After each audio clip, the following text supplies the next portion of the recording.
There are a few pillars of the Facebook ecosystem, and one is newsfeed, right? It's you show up and you could just see all the stuff that is important that's happening recently with your friends. Another pillar has been timeline, right? Each person can share whatever they want with whomever they want on Facebook, and your timeline is your place where you can curate everything that you want to show up about you, and it's just everything about you in one place. And graph search is going to be another pillar that's like that.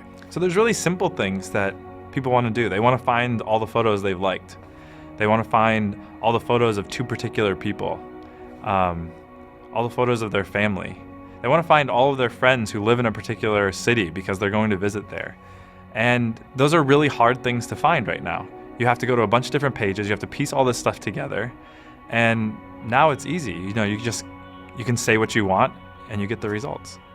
And in web search, it's very often the case that, if you do a search for, Apple and I do a search for Apple, we're basically going to get the same results.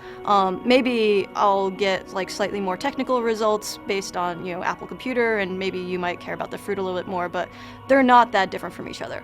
Whereas on Facebook, when you do the same searches, we get completely different sets of results because of the depth of personalization that we do.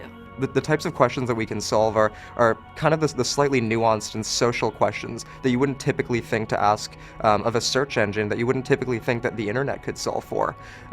There's a lot to be said for taste, like what movie should I go and see? What bands might I like based on the friends that I have? Well, I had a toothache the other day, and so I'm relatively new to the area, so I didn't have a dentist, and looking up dentists that my friends liked was really awesome because I knew I was going to go to someone who knew what they were doing, which she did.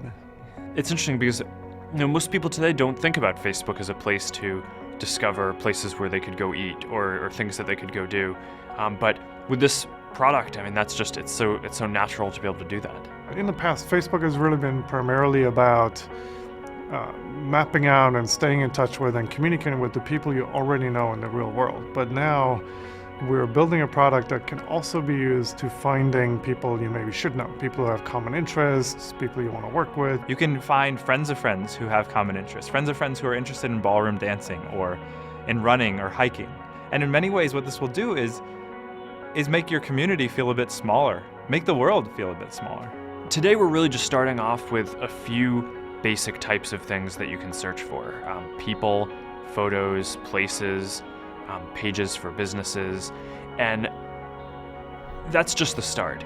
We wanted to get this out as early as possible so we could get feedback from users, iterate, make the product better, and get it to a point where we can launch this to everyone. We just view this as a project that we're going to be working on for years and years to come, but as it gets more complete, it's just going to be this amazing resource for a lot of people around the world to use.